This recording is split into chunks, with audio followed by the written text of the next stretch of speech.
ਸਤਿ ਸ਼੍ਰੀ ਅਕਾਲ। ਤੁਸੀਂ ਜੁੜੇ ਹੋਏ ਹੋ ਪੰਜਾਬੀ ਰੇਡੀਓ USA ਦੇ ਨਾਲ ਤੇ ਮੈਂ ਹਾਂ ਪ੍ਰਵੀਨ ਸ਼ਰਮਾ ਲੈ ਕੇ ਹਾਜ਼ਰ ਹਾਂ ਪ੍ਰੋਗਰਾਮ ਖਬਰ ਤੇ ਨਜ਼ਰ।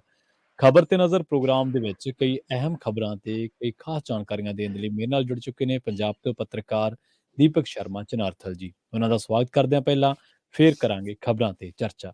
ਸ਼ਰਮਾ ਜੀ ਸਤਿ ਸ਼੍ਰੀ ਅਕਾਲ, ਸਵਾਗਤ ਹੈ ਜੀ ਸਤਿ ਸ਼੍ਰੀ ਅਕਾਲ ਪੰਜਾਬੀ ਪ੍ਰਵੀਨ ਜੀ। ਸਤਿ ਸ਼੍ਰੀ ਅਕਾਲ ਪ੍ਰਵੀਨ ਜੀ। ਸਾਰੇ ਦਰਸ਼ਕਾਂ ਨੂੰ, ਸਰੋਤਿਆਂ ਨੂੰ ਮੇਰੀ ਪਿਆਰ ਭਰੀ ਸਤਿ ਸ਼੍ਰੀ ਅਕਾਲ ਜੀ। ਪ੍ਰੋਗਰਾਮ ਦੇ ਵਿੱਚ ਅੱਗੇ ਵਧਣ ਤੋਂ ਪਹਿਲਾਂ ਧੰਨਵਾਦ ਕਰਦੇ ਚੱਲੀਏ ਸਪਾਂਸਰਸ ਦਾ, ਜਿਹੜੇ ਜ਼ਰੀਆ ਬਣਦੇ ਨੇ ਇਹਨਾਂ ਪ੍ਰੋਗਰਾਮਾਂ ਨੂੰ ਤੁਹਾਡੇ ਤੱਕ ਪਹੁੰਚਾਉਣ ਦੇ ਲਈ। ਖਾਲਸਾ ਇੰਸ਼ੋਰੈਂਸ ਏਜੰਸੀ ਵਾਲੇ, ਜਿਨ੍ਹਾਂ ਦੇ ਨਾਲ ਤੁਸੀਂ ਹਰ ਤਰ੍ਹਾਂ ਦੀ ਇੰਸ਼ੋਰੈਂਸ ਲੈਣ ਦੇ ਲਈ ਸੰਪਰਕ ਕਰ ਸਕਦੇ ਹੋ 408 272 2500 ਤੇ। ਕਵਰਡ ਕੈਲੀਫੋਰਨੀਆ ਬਾਬਤ ਕਿਸੇ ਵੀ ਤਰ੍ਹਾਂ ਦੀ ਪੈਨਲਟੀ ਤੋਂ ਬਚਣ ਦੇ ਲਈ ਅੱਜ ਹੀ ਡਾਇਲ ਕਰੋ 408 272 2500। ਟਰਕੀ ਇਮੀਗ੍ਰੇਸ਼ਨ ਲਾ ਫਰਮ ਵਾਲੇ, ਜੇ ਟਰਕੀ ਨਾ ਇਮੀਗ੍ਰੇਸ਼ਨ ਬਾਬਤ ਤੁਹਾਡਾ ਕੋਈ ਸਵਾਲ ਹੈ, ਕੋਈ ਸਲਾਹ ਕਰਨੀ ਹੈ ਤਾਂ ਅਟਾਰਨੀ ਟਰਕੀ ਦੇ ਨਾਲ ਤੁਸੀਂ 415 909 0503 ਤੇ ਗੱਲ ਕਰ ਸਕਦੇ ਹੋ। Gurdeep Singh Birdi Clovis, Satnam Singh Shergill Selma, Jagtar Singh Anandpuri Fremont, Surjit Singh Chahal Yuba City, Gurdeep Singh Gill ਤੇ ਪਰਿਵਾਰ Yuba City, Mandeep Singh, Sarabjit Kaur San Jose, Manjit Singh San Jose, ਅਬੇ Sacramento, Miri Piri Seva society Fresno ਤੇ ਜੱਸੀ ਗਿੱਲ ਬੇਕਰਸਫੀਲਡ ਤੋਂ। ਇਹਨਾਂ ਸਾਰੇ ਹੀ ਸਪਾਂਸਰਸ ਦਾ ਬਹੁਤ ਬਹੁਤ ਧੰਨਵਾਦ। ਤੇ ਜੇਕਰ ਤੁਸੀਂ ਵੀ ਇਹਨਾਂ ਪ੍ਰੋਗਰਾਮਾਂ ਨੂੰ ਸਪਾਂਸਰ ਕਰਨਾ ਚਾਹੁੰਦੇ ਹੋ ਤਾਂ ਸਟੂਡੀਓ ਦਾ ਨੰਬਰ ਹੈ 408 272 5200। ਸ਼ਰਮਾ ਜੀ, ਖਬਰਾਂ ਦੇ ਵੱਲ ਅੱਗੇ। ਪ੍ਰਚਾਰ ਬਹੁਤ ਕੀਤਾ ਗਿਆ, ਬੜੇ ਧੜੱਲੇ ਦੇ ਨਾਲ ਪ੍ਰਚਾਰ ਦੇ ਲਈ ਮੀਡੀਆ ਬਹੁਤ ਉਹਨਾਂ ਕੋਲੇ ਕਿ ਬਈ ਮੋਦੀ ਸਾਹਿਬ ਨੇ ਆਹ ਕਰਤਾ। ਮੁੱਖ ਮੰਤਰੀ ਸਾਹਿਬ ਵਿਸ਼ੇਸ਼ ਤੌਰ ਤੇ ਸ਼ੁਕਰਾਨਾ ਕਰਿਆ ਹੈ। ਇੱਕ ਪਾਸੇ ਸ਼ਹੀਦੀ ਸਭਾ ਦੇ ਵਿੱਚ ਆਪਾਂ ਸਾਰੇ ਹਿੱਸੇਦਾਰੀ ਪਾ ਰਹੇ ਸਾਂ, ਸ਼ਮੂਲੀਅਤ ਕਰ ਰਹੇ ਸਾਂ ਤੇ ਛੋਟੇ ਸਾਹਿਬਜ਼ਾਦਿਆਂ 10ਵੇਂ ਪਾਤਸ਼ਾਹ ਸਾਹਿਬ ਕਮਾਲ ਗੁਰੂ ਗੋਬਿੰਦ ਸਿੰਘ ਜੀ ਦੇ ਪਰਿਵਾਰ ਦੀ ਜਿਹੜੀ ਲਸਾਨੀ ਸ਼ਹਾਦਤ ਹੈ, ਕੁਰਬਾਨੀ ਹੈ ਸਾਡੇ ਸਾਰਿਆਂ ਦੇ ਲਈ, ਉਹਨੂੰ ਯਾਦ ਕਰ ਰਹੇ ਸਾਂ, ਉਹਨੂੰ ਸ਼ਰਧਾਂਜਲੀ ਦੇ ਰਹੇ ਸਾਂ, ਸਮਰਪਿਤ ਹੋ ਰਹੇ ਸਾਂ। ਦੂਜੇ ਪਾਸੇ ਸਰਕਾਰ ਦਾ ਪ੍ਰੋਗਰਾਮ ਸੀਗਾ ਵੀਰ ਬਾਲ ਦਿਵਸ, ਸ਼ਹੀਦੀ ਸਭਾ ਜਾਂ ਵੀਰ ਬਾਲ ਦਿਵਸ। ਪ੍ਰਵੀਨ ਜੀ, ਫਤਿਹਗੜ੍ਹ ਸਾਹਿਬ ਦੀ ਜਿਹੜੀ ਧਰਤੀ ਹੈ ਇਹ ਦੁਨੀਆ ਭਰ ਦੇ ਵਿੱਚ ਲਾਸਾਨੀ ਸ਼ਹਾਦਤ ਦੇ ਲਈ ਜਾਣੀ ਜਾਂਦੀ ਹੈ ਜੀ।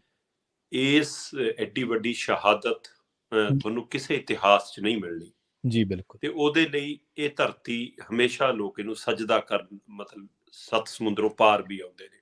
ਹਾਂਜੀ। ਤੇ ਇਸ ਖਿੱਤੇ 'ਚ ਜਨਮਣਾ ਆਪਣੇ ਆਪ 'ਚ ਮਤਲਬ ਇੱਕ ਭਾਗਾਂ ਵਾਲਾਪਣ ਹੁੰਦਾ ਕਿ ਮੇਰਾ ਪਿੰਡ ਇਸ ਇਲਾਕੇ 'ਚ ਆਉਂਦਾ। ਸੋ ਇਸ ਲਈ ਬਚਪਨ ਤੋਂ ਲੈ ਕੇ ਹੁਣ ਤੱਕ ਉਸ ਧਰਤੀ ਨੂੰ ਸਜਦਾ ਕਰਨ ਲਈ ਜਾਣ ਦਾ ਸਬੱਬ ਬਣਦਾ ਰਹਿੰਦਾ। ਪਰ ਇਹਦੇ ਨਾਲ ਨਾਲ ਜੋ ਵਿਚਰਦਿਆਂ ਮਹਿਸੂਸ ਕੀਤਾ ਉਹ ਇੱਕ ਵੱਖਰਾ ਪਹਿਲੂ ਹੈ। ਪ੍ਰਵੀਨ ਜੀ, ਫਤਿਹਗੜ੍ਹ ਸਾਹਿਬ ਦੇ ਇਲਾਕੇ 'ਚ ਚਾਹੇ ਉਹ ਮਾਲਵਾ ਕੰਨੀ ਨੂੰ ਆਪਾਂ ਬਦਲ ਲਈਏ, ਪਟਿਆਲੇ ਕੰਨੀ ਨੂੰ ਚੱਲ ਜਾਈਏ, ਚਾਹੇ ਅਸੀਂ ਖੰਨੇ ਲੁਧਿਆਣੇ ਕੰਨੀ ਨੂੰ ਚੱਲ ਜਾਈਏ, ਚਾਹੇ ਰਾਜਪੁਰੇ ਕੰਨੀ ਨੂੰ ਆ ਜਾਈਏ, ਚਾਹੇ ਇੱਧਰ ਚੰਡੀਗੜ੍ਹ ਖੇਤਰ ਨੂੰ ਆ ਜਾਈਏ, ਚਾਹੇ ਮਰਿੰਡਾ ਰੋਪੜ ਕੰਨੀ ਨੂੰ ਚਲੇ ਜਾਈਏ, ਸਾਰੇ ਖੇਤਰ 'ਚ ਇਸ ਨੂੰ ਸਭਾ ਦੇ ਨਾਂ ਨਾਲ, ਸ਼ਹੀਦੀ ਸਭਾ ਦੇ ਨਾਂ ਨਾਲ ਜਾਣਿਆ ਜਾਂਦਾ ਸੀ ਜੀ, ਕਿ ਸਭਾ ਤੇ ਚੱਲਿਆ ਭਾਈ, ਸਾਹਿਬਜ਼ਾਦਿਆਂ ਦੀ ਸ਼ਹਾਦਤ ਦੀ ਸਭਾ ਤੇ ਚੱਲੇ। ਸੋ ਉਹਦੇ ਲਈ ਬਕਾਇਦਾ ਟਰੈਲੀਆਂ 'ਚ ਬੈਠ ਕੇ ਜਾਣਾ ਜਾਂ ਨੰਗੇ ਪੈਰੀ ਜਾਣ ਦੀ ਕਵਾਇਦ ਅੱਜ ਵੀ ਬਰਕਰਾਰ ਹੈ ਸਾਡੇ ਇਲਾਕੇ 'ਚ। ਲੋਕ ਅੱਜ ਵੀ ਪਿੰਡਾਂ 'ਚੋਂ ਸਵੇਰੇ ਮਤਲਬ ਕਿ ਜਿਵੇਂ ਪ੍ਰਭਾਤ ਫੇਰੀ ਹੁੰਦੀ ਆ ਉਸ ਤਰ੍ਹਾਂ ਇੱਕ ਤਰ੍ਹਾਂ ਨਾਲ ਨੰਗੇ ਪੈਰੀ ਨਾਮ ਜਪਦੇ ਹੋਏ ਪਿੰਡਾਂ ਤੋਂ 20-20 ਕਿਲੋਮੀਟਰ, 15-15 ਕਿਲੋਮੀਟਰ ਤੋਂ ਮਤਲਬ ਸੰਗਤ ਆਉਂਦੀ ਹੈ। ਉਹਦੇ ਵਿੱਚ ਬੱਚੇ ਵੀ, ਬੀਬੀਆਂ ਵੀ, ਬਜ਼ੁਰਗ ਵੀ, ਇੱਥੋਂ ਤੱਕ ਕਿ ਨੌਜਵਾਨ ਵੱਖਰੇ ਕਲੱਬਾਂ ਦੇ ਰੂਪ ਦੇ ਵਿੱਚ ਵੀ ਇਹ ਸ਼ਮੂਲੀਅਤ ਕਰਦੇ ਰਹੇ। ਲੰਬੇ ਸਮੇਂ ਤੋਂ ਪਿਰਤ ਚੱਲਦੀ ਆ। ਹੋਰ ਛੱਡੋ, ਅਸੀਂ ਆਪਣੇ ਪਿੰਡਾਂ 'ਚ, ਆਪਣੇ ਘਰਾਂ 'ਚ ਇਹ ਪਿਰਤ ਬਰਕਰਾਰ ਦੇਖੀ ਕਿ ਘਰ ਦਾ ਬੜਾ ਬਜ਼ੁਰਗ, ਚਾਹੇ ਉਹ ਮਾਤਾ ਹੈ ਤੇ ਚਾਹੇ ਉਹ ਪਿਤਾ ਦੇ ਰੂਪ 'ਚ ਹੈ, ਚਾਹੇ ਦਾਦਾ ਹੈ ਚਾਹੇ ਦਾਦੀ ਆ, ਬੜਾ ਬਜ਼ੁਰਗ ਇਹਨਾਂ 6 ਦਿਨਾਂ ਦੇ ਵਿੱਚ ਭੁੰਜੇ ਸੌਂਦਾ। ਖਾਸ ਕਰਕੇ ਆਹ 3 ਦਿਨ ਤਾਂ ਸਾਡੇ ਪਿਰਤ ਰਹੀ ਹੈ ਕਿ ਭਾਈ ਘਰ ਦਾ ਬੜਾ ਬੰਦਾ ਭੁੰਜੇ ਬਿਸਤਰਾ ਲਾਉਂਦਾ ਕਿ ਸਾਹਿਬਜ਼ਾਦੇ ਦੀ ਸ਼ਹਾਦਤ ਦੇ ਦਿਨ ਨੇ। ਮਤਲਬ ਇਹਨਾਂ ਦਿਨਾਂ ਦੇ ਆਉਣ ਤੋਂ ਹਫ਼ਤਾ ਪਹਿਲਾਂ ਸਾਡੇ ਘਰਾਂ 'ਚ ਦਾਦੀ ਸਾਡੀ ਕਹਿਣ ਲੱਗਦੀ ਸੀ ਕਿ ਭਾਈ ਮਿੱਠਾ ਨਹੀਂ ਬਣਾਉਣਾ, ਸਾਹਿਬਜ਼ਾਦੇ ਦੇ ਦਿਨ ਆ ਰਹੇ ਨੇ।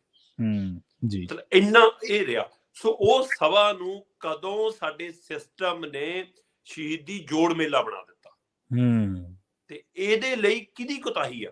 ਮੋਦੀ ਤੱਕ ਆਉਣ ਤੋਂ ਪਹਿਲਾਂ ਸਾਨੂੰ ਆਪਣੇ ਦੌਰ 'ਚੋਂ ਲੰਘਣਾ ਪੈਣਾ ਕਿ ਸ਼੍ਰੋਮਣੀ ਗੁਰਦੁਆਰਾ ਪ੍ਰਬੰਧਕ ਕਮੇਟੀ, ਪ੍ਰਸ਼ਾਸਨ, ਸਮੇਂ ਦੀਆਂ ਸਰਕਾਰਾਂ, ਉਹਨਾਂ ਨੇ ਇਸ ਸ਼ਹੀਦੀ ਸਭਾ ਨੂੰ ਜੋੜ ਮੇਲੇ 'ਚ ਕਿਵੇਂ ਬਦਲ ਦਿੱਤਾ। ਕਿਵੇਂ ਉੱਥੇ ਝੂਲੇ ਲੱਗਣ ਲੱਗ ਪਏ, ਕਿਵੇਂ ਉੱਥੇ ਜੂਏ ਦੀਆਂ ਦੁਕਾਨਾਂ ਆਉਣ ਲੱਗ ਗਈਆਂ, ਕਿਵੇਂ ਉੱਥੇ ਗੁਬਾਰੇ ਉੱਡਣ ਲੱਗ ਪਏ, ਕਿਵੇਂ ਉੱਥੇ ਖਿਡੌਣਿਆਂ ਦੀ ਦੁਕਾਨਾਂ ਲੱਗਣ ਲੱਗ ਪਈਆਂ, ਕਿਵੇਂ ਉੱਥੇ ਜਲੇਬੀਆਂ, ਪਕੌੜੇ, ਪੀਜ਼ੇ, ਬਰਗਰ ਬਣਨ ਲੱਗ ਪਏ। ਸੋ ਇਹ ਸਾਰਾ ਕੁਝ ਲਈ ਕੌਣ ਜ਼ਿੰਮੇਵਾਰ? ਤੇ ਸਮਾਂ ਰਹਿੰਦਿਆਂ ਸੰਸਥਾਵਾਂ ਜਾਗੀਆਂ, ਚੇਤਨਤਾ ਆਈ, ਇਸ ਮਸਲੇ ਤੇ ਵਿਚਾਰਾਂ ਸ਼ੁਰੂ ਹੋਈਆਂ ਤੇ ਫਿਰ ਉਸ ਜੋੜ ਮੇਲੇ ਨੂੰ ਮੇਲ ਦੇ ਰੂਪ 'ਚ ਲਿਆਂਦਾ ਗਿਆ। ਕਿ ਨਹੀਂ ਜੀ ਹੁਣ ਇਹਨੂੰ ਸ਼ਹੀਦੀ ਜੋੜ ਮੇਲ ਦਾ ਨਾਂ ਦਿੱਤਾ ਜਾਊਗਾ। ਸੋ ਵੈਸੇ ਮੇਲ ਸ਼ਬਦ ਵੀ ਮਤਲਬ ਕਿ ਪਤਾ ਨਹੀਂ ਇਹ ਕਿਵੇਂ ਇਹਦੇ ਵਿੱਚ ਸ਼ਾਮਲ ਹੋਇਆ, ਜਦੋਂ ਕਿ ਇਲਾਕੇ 'ਚ ਅਜੇ ਵੀ ਉਸ ਨੂੰ ਸ਼ਹੀਦੀ ਸਭਾ ਨਾਲੇ ਜਾਣਿਆ ਜਾਂਦਾ। ਜੀ ਜੀ। ਪਰ ਫਿਰ ਨਰਿੰਦਰ ਮੋਦੀ ਜੀ ਵਾਲੀ ਪਹਿਲ ਕਦਮੀ ਆਉਂਦੀ ਆ। ਉਹ ਕਹਿੰਦੇ ਜੀ ਅਸੀਂ ਇਹਨੂੰ ਵੀਰ ਬਾਲ ਦਿਵਸ ਵਜੋਂ ਮਨਾਉਣਾ, ਇਤਿਹਾਸ ਪੜ੍ਹਾਉਣਾ, ਬੱਚਿਆਂ ਨੂੰ ਸਕੂਲਾਂ 'ਚ ਪ੍ਰੋਗਰਾਮ ਕਰਾਉਣਾ। ਤੇ ਉਸ ਜਿਸ ਦਿਨ ਉਹ ਐਲਾਨ ਕਰਦੇ ਨੇ ਉਸ ਦਿਨ ਤੋਂ ਹੀ ਇਸ ਦੇ ਉੱਤੇ ਨੁਕਤਾਚੀਨੀ ਵੀ, ਸਵਾਲੀਆ ਚਿੰਨ੍ਹ ਵੀ ਖੜੇ ਹੁੰਦੇ ਨੇ। ਪ੍ਰਵੀਨ ਜੀ, ਇੱਕ ਪਾਸੇ ਹੈ ਵੀਰ ਬਾਲ ਦਿਵਸ ਜੀ ਜੀ, ਤੇ ਦੂਸਰੇ ਪਾਸੇ ਹੈ ਬਾਬਾ ਜ਼ੋਰਾਵਰ ਸਿੰਘ ਤੇ ਬਾਬਾ ਫਤਿਹ ਸਿੰਘ। ਬਿਲਕੁਲ ਸਹੀ ਹੈ। ਸੋ ਮਤਲਬ ਉਹਨਾਂ ਨੂੰ ਅਸੀਂ ਬਾਬੇ ਦੇ ਰੂਪ 'ਚ ਯਾਦ ਕਰਦੇ ਹਾਂ। ਬਾਬਾ ਜ਼ੋਰਾਵਰ ਸਿੰਘ, ਬਾਬਾ ਫਤਿਹ ਸਿੰਘ, ਮਤਲਬ ਉਹਨਾਂ ਦੇ ਹਾਣ ਦੇ ਹੋਣ ਬਾਰੇ ਕੋਈ ਸੋਚ ਵੀ ਨਹੀਂ ਸਕਦਾ। ਸੋ ਤੁਸੀਂ ਉਸ ਨੂੰ ਦੁਬਾਰਾ ਬਚਕਾਨਾ ਤੇ ਲਿਆਉਣਾ ਚਾਹੁੰਦੇ ਹੋ, ਇਸ ਨੂੰ ਲੈ ਕੇ ਮੈਨੂੰ ਲੱਗਦਾ ਸਵਾਲ ਖੜੇ ਹੋਏ ਕਿ ਤੁਸੀਂ ਉਸ ਨੂੰ ਵੀਰ ਬਾਲ ਦਿਵਸ ਤੇ ਇਸ ਤਰ੍ਹਾਂ ਦਾ ਇਸ ਨੂੰ ਹਿੰਦੂਕਰਨ ਕਰਨ ਦੀ ਕਵਾਇਦ ਵੱਲੋਂ ਵੀ ਦੇਖਿਆ ਜਾ ਰਿਹਾ ਇਸ ਨੂੰ, ਕਿ ਇਸ ਨੀਤੀ ਪਿੱਛੇ ਉਹਦਾ ਭਗਵਾਕਰਨ ਕਰਨ ਦੀ ਕਵਾਇਦ ਹੈ। ਤੇ ਦੂਸਰੇ ਪਾਸੇ ਇਸ ਨੂੰ ਮੁਸਲਿਮ ਭਾਈਚਾਰੇ ਨਾਲ ਜੋੜ ਕੇ, ਜਿਸ ਤਰ੍ਹਾਂ ਕੱਲ ਨਰਿੰਦਰ ਮੋਦੀ ਦਾ ਸਮੁੱਚਾ ਭਾਸ਼ਣ ਸੁਣੋ ਜੀ, ਉਹ ਉਸ ਸਮੇਂ ਦੇ ਔਰੰਗਜ਼ੇਬ ਦੀ ਸਰਕਾਰ ਦੇ ਖਿਲਾਫ ਨਾ ਹੋ ਕੇ ਇਹ ਧਰਮ ਤਬਦੀਲੀ ਦੇ ਹਵਾਲੇ ਨਾਲ ਜਿਵੇਂ ਉਹ ਸਮਝਾ ਰਹੇ ਸੀ, ਉਹ ਉਸੇ ਤਰ੍ਹਾਂ ਦਾ ਸੀ ਜਿਵੇਂ ਉਹ ਮੁਸਲਿਮ ਭਾਈਚਾਰੇ ਦੇ ਖਿਲਾਫ ਨਫ਼ਰਤ ਪੈਦਾ ਕਰਨ ਦੀ ਨੀਤੀ ਹੋਵੇ। ਜੀ ਜੀ। ਤੇ ਇਹ ਅਸੀਂ ਕਿਉਂ ਭੁੱਲ ਜਾਂਦੇ ਆ ਕਿ ਉਸ ਸਮੇਂ ਜਿਹੜਾ ਰਾਜ ਸੀ ਉਹ ਵਿਦਰੋਹੀ ਸੀ, ਉਹ ਨਲਾਇਕਪਣਾ ਸੀ, ਉਹਦੇ ਅੰਦਰ ਇਨਸਾਨੀਅਤ ਨਹੀਂ ਸੀ।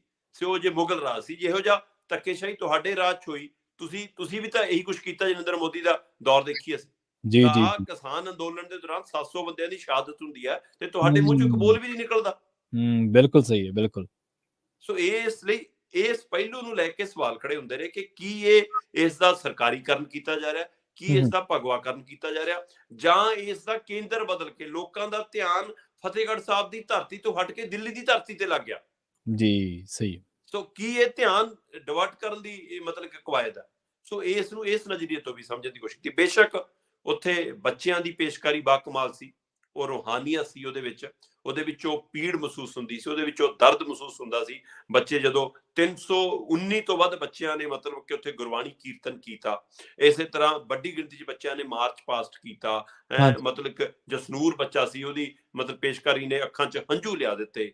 ਸੋ ਇਹ ਸਾਰਾ ਕੁਝ ਰਿਹਾ, ਪਰ ਉੱਥੇ ਕਿਤੇ ਨਾ ਕਿਤੇ ਪਣ ਭਾਰੀ ਹੁੰਦਾ ਨਜ਼ਰ ਆਇਆ ਕਿ ਇਸ ਨੂੰ ਸਰਕਾਰ ਨੂੰ ਕੰਟਰੋਲ ਕਰਨਾ ਚਾਹੁੰਦੀ ਹੈ।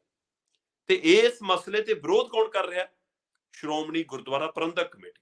ਬੇਸ਼ੱਕ ਬਾਕੀ ਸੰਗਠਨ ਕਰ ਰਹੇ ਨੇ, ਉਹਨਾਂ ਦਾ ਵਿਰੋਧ ਸਮਝ ਆਉਂਦਾ ਪ੍ਰਵੀਨ ਜੀ, ਪਰ ਸ਼੍ਰੋਮਣੀ ਗੁਰਦੁਆਰਾ ਪ੍ਰਬੰਧਕ ਕਮੇਟੀ ਦਾ ਵਿਰੋਧ ਮੈਨੂੰ ਸਮਝ ਤਾਂ ਨਹੀਂ ਆਉਂਦਾ। ਜੀ ਜੀ। ਸ਼੍ਰੋਮਣੀ ਗੁਰਦੁਆਰਾ ਪ੍ਰਬੰਧਕ ਕਮੇਟੀ ਜੇਕਰ ਅੱਜ ਵਿਰੋਧ ਕਰ ਰਹੀ ਆ ਤਾਂ ਉਹ ਜਵਾਬ ਦੇਵੇ, ਜਦੋਂ ਸਾਡੇ ਇਤਿਹਾਸ ਨਾਲ ਛੇੜਖਾਨੀਆਂ ਹੋਈਆਂ, ਸਾਡੇ ਧਰਮ ਦੀ ਧਾਰਮਿਕ ਕਿਤਾਬਾਂ ਨਾਲ ਛੇੜਖਾਨੀਆਂ ਹੋਈਆਂ, ਸਾਡੇ ਸਿੱਖਿਆ ਸਿਲੇਬਸ ਨਾਲ ਛੇੜਖਾਨੀਆਂ ਹੋਈਆਂ, ਜਦੋਂ ਗੁਰਦੁਆਰਾ ਪ੍ਰਬੰਧਕ ਕਮੇਟੀਆਂ ਦੇ ਨਾਂ ਦੇ ਉੱਤੇ ਆਪਣੇ ਮੈਂਬਰ ਵਾੜੇ ਗਏ, ਜਦੋਂ ਬਰਾਬਰ RSS ਰਾਸ਼ਟਰੀ ਸਵੈ ਸੇਵਕ ਸੰਘ ਤੇ ਰਾਸ਼ਟਰੀ ਸਿੱਖ ਸੰਗਤ ਬਣਾਈ ਗਈ, ਤੇ ਉਸ ਸਮੇਂ ਤੁਹਾਡੇ ਰਿਐਕਸ਼ਨ ਕਿੱਥੇ ਸੀ? ਉਸ ਸਮੇਂ ਤੁਹਾਡਾ ਰੋਸਾ ਕਿੱਥੇ ਸੀ? ਸੋ ਇਸ ਲਈ ਅੱਜ ਤੁਸੀਂ ਬਾਹਰ ਹੋ ਉਹਨਾਂ ਚੋਂ, ਭਾਈਵਾਲੀ ਚੋਂ, ਕਿ ਤੁਹਾਡਾ ਦਲ ਅਕਾਲੀ ਦਲ ਨਾਲੋਂ ਤਾਂ ਵੱਖਰਾ ਹੈ, ਤਾਂ ਤੁਹਾਨੂੰ ਰੋਸ ਯਾਦ ਆ ਰਿਹਾ। ਤੇ ਇਸ ਲਈ ਪਰ ਇੱਕ ਹੋਰ ਪਹਿਲੂ, ਦੂਸਰੇ ਪਹਿਲੂ ਤੋਂ ਜੇਕਰ ਦੇਖਣਾ ਹੋਵੇ ਤਾਂ ਸ਼੍ਰੋਮਣੀ ਗੁਰਦੁਆਰਾ ਪ੍ਰਬੰਧਕ ਕਮੇਟੀ ਨੂੰ ਪੰਥ ਨੇ, ਸਿੱਖ ਭਾਈਚਾਰੇ ਨੇ, ਆਵਾਮ ਨੇ, ਕੌਮ ਨੇ ਕਿਹੜਾ ਕਾਰਜ ਸੰਭਾਲਿਆ? ਤੁਹਾਨੂੰ ਸੇਵਾ ਲਾਈ ਆ ਕਿ ਭਾਈ ਤੁਸੀਂ ਗੁਰੂ ਘਰਾਂ ਦੀ ਸੇਵਾ ਸੰਭਾਲ ਕਰਨੀ ਆ, ਸਾਡਾ ਇਤਿਹਾਸ ਸਹੇਜ ਕੇ ਰੱਖਣਾ, ਉਹਦਾ ਪ੍ਰਚਾਰ ਪ੍ਰਸਾਰ ਕਰਨਾ।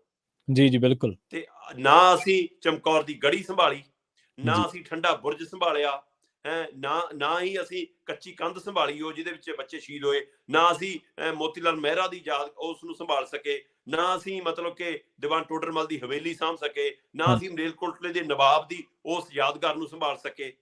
ਸੋ ਅਸੀਂ ਸੰਭਾਲਿਆ ਕੀ? ਸੋ ਸੰਗਮਰਮਰ ਚਿਣਨ ਲਈ ਨਹੀਂ ਲਾਇਆ ਸੀ, ਸ਼੍ਰੋਮਣੀ ਕਮੇਟੀ ਨੂੰ ਕਾਰਜ ਸੌਂਪਿਆ ਸੀ। ਸੋ ਇਸ ਲਈ ਆਹ ਨਲਾਇਕੀਆਂ ਵੀ ਬਹੁਤ ਵੱਡੀਆਂ ਨੇ ਕਿ ਅਸੀਂ ਉਸ ਨੂੰ, ਅੱਜ ਅਸੀਂ ਉਸ ਥਾਂ ਤੇ ਜਾਂਦੇ ਆ ਤਾਂ ਅਸੀਂ ਮੱਥਾ ਟੇਕਦੇ ਆ, ਪਰ ਨਵੀਂ ਪੀੜ੍ਹੀ ਜਿਹੜੀ ਅਜੋਕੀ ਪੀੜ੍ਹੀ ਹੈ, ਉਸ ਨੂੰ ਉਹ ਅਹਿਸਾਸ ਕਿਵੇਂ ਹੋਏਗਾ ਜੇਕਰ ਉਸੇ ਰੂਪ 'ਚ ਹੁੰਦਾ ਠੰਡਾ ਬੁਰਜ, ਜੇਕਰ ਉਹ ਕੱਚੀ ਕੰਧ ਉਸੇ ਤਰ੍ਹਾਂ ਰੱਖੀ ਹੁੰਦੀ, ਜੇਕਰ ਉਹ ਚਮਕੌਰ ਦੀ ਗੜੀ ਅਸਲ ਰੂਪ 'ਚ ਰੱਖੀ ਹੁੰਦੀ ਤਾਂ ਉਹ ਅਹਿਸਾਸ ਹੁੰਦਾ, ਉਹਦੇ ਵਿੱਚੋਂ ਉਹ ਪਣ, ਉਹ ਪੀੜ ਮਹਿਸੂਸ ਹੁੰਦੀ। ਜੀ। ਸੋ ਇਸ ਲਈ ਇਸ ਦੇ ਲਈ ਵੀ ਇਹ ਧਿਰ ਵੀ ਤਾਂ ਉਵੇਂ ਜ਼ਿੰਮੇਵਾਰ ਹੈ।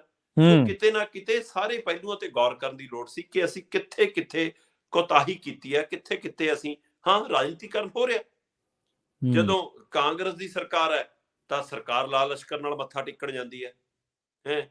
ਇੱਕ ਪਾਸੇ ਉਧਰ ਨਰਿੰਦਰ ਮੋਦੀ ਸਮਾਗਮ ਕਰ ਰਹੇ ਸੀ, ਇੱਧਰ ਅਸ਼ਵਨੀ ਜੀ, ਸੋਮ ਪ੍ਰਕਾਸ਼ ਜੀ ਇਹ ਪੂਰਾ ਦਲ ਬਲ ਲੈ ਕੇ ਉੱਥੇ ਗਏ ਹੋਏ ਸੀ ਕੱਲ ਮੱਥਾ ਟੇਕਣ। ਦੇਖੋ ਗੁਰੂ ਘਰ ਸਾਰਿਆਂ ਲਈ ਖੁੱਲਾ ਹੈ, ਇਸ ਦਰ ਤੇ ਹਰ ਕੋਈ ਆ ਸਕਦਾ ਹੈ, ਜਿਹੜਾ ਚਾਹਵੇ ਆ ਸਕਦਾ ਹੈ। ਪਰ ਮੈਂ ਇਸ ਨੂੰ ਇਸ ਨੁਕਤੇ ਤੋਂ ਸਮਝਣਾ ਚਾਹੁੰਦਾ ਕਿ ਇਹ ਅੱਜ ਪਹਿਲਾ ਮੌਕਾ ਤਾਂ ਨਹੀਂ ਹੈ, ਸ਼ਹਾਦਤ ਦਾ ਦਿਹਾੜਾ ਪਹਿਲਾ ਬਰਾ ਤਾਂ ਨਹੀਂ ਹੈ ਜੀ। ਇੰਨੇ ਸਾਲਾਂ ਤੋਂ ਅਸੀਂ 300 ਸਾਲਾਂ ਤੋਂ ਵੱਧ ਦਾ ਵਕਫਾ ਹੈ ਕਿ ਉਸ ਸਮੇਂ ਤੋਂ ਤੁਸੀਂ ਜਦ ਤੋਂ ਤੁਸੀਂ ਇਸ ਦੌਰ 'ਚ ਜੀਵਨ 'ਚ ਆਏ ਹੋ, ਇਸ ਚੋਲੇ 'ਚ ਆਏ ਹੋ, ਕਿੰਨੀ ਵਾਰ ਆਏ ਹੋ ਭਾਈ?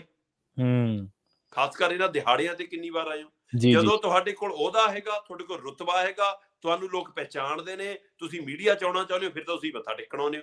ਹਾਂਜੀ। ਤੇ ਜਦੋਂ ਤੁਸੀਂ ਸਰਕਾਰ 'ਚ ਨਹੀਂ ਹੋਗੇ ਜਾਂ ਸਰਕਾਰ ਦੀ ਲਾਲਸਾ ਨਹੀਂ ਹੋਗੀ, ਫਿਰ ਤੁਸੀਂ ਨਹੀਂ ਆਓਗੇ ਜੀ। ਇਹ ਵੀ ਇੱਕ ਹਿਸਾਬ ਝਲਕਦੀ ਆ। ਸੋ ਇਸ ਲਈ ਕਿੰਨੀਆਂ ਤਰ੍ਹਾਂ ਦੀਆਂ ਮਨਸ਼ਾਵਾਂ ਦੇ ਪਿੱਛੇ ਕੰਮ ਕਰਦੀਆਂ ਨੇ।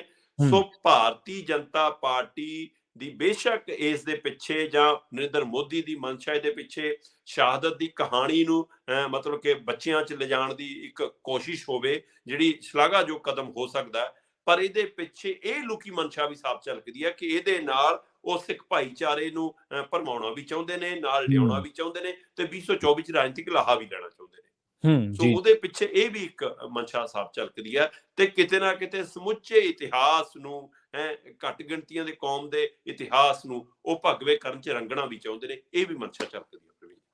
ਜੇ ਮੋਦੀ ਸਾਹਿਬ ਨੂੰ ਸਿੱਖਾਂ ਦੇ ਨਾਲ ਇੰਨਾ ਹੀ ਪਿਆਰ ਹੈ ਤੇ ਫਿਰ ਆ ਲੰਘੇ ਦਿਨੀ ਪੀਲੀ ਭੀਤ ਵਾਲੇ ਮਾਮਲੇ ਦੇ ਵਿੱਚ ਜਿਹੜਾ ਕਤਲੇਆਮ ਹੋਇਆ ਕੀਤਾ ਸੀ, ਉਹਦੇ ਵਿੱਚ ਸਜ਼ਾ ਘਟਾਈ ਗਈ ਹੈ, ਉਹਨੂੰ ਕਰਾ ਦਿਓ ਜਿੰਨੀ ਬਣਦੀ ਹੈ। ਸ਼ਿਲੌਂਗ ਦੇ ਵਿੱਚ ਕਿੰਨੇ ਪਹਿਲੂ ਨੇ, ਬਹੁਤ ਸਾਰੇ ਪਹਿਲੂ ਨੇ। ਸ਼ਿਲੌਂਗ ਦੇ ਵਿੱਚ ਸਿੱਖਾਂ ਦਾ ਉਜਾੜਾ ਹੋਇਆ, ਲਖੀਮਪੁਰ ਖੀਰੀ ਵਾਲੇ ਮਸਲੇ 'ਚ ਇਨਸਾਫ ਦੇ ਦਿਓ, ਸਿੱਖ ਪਰਿਵਾਰਾਂ ਦੇ ਬੱਚੇ ਦਰੜ ਕੇ ਮਾਰੇ ਨੇ।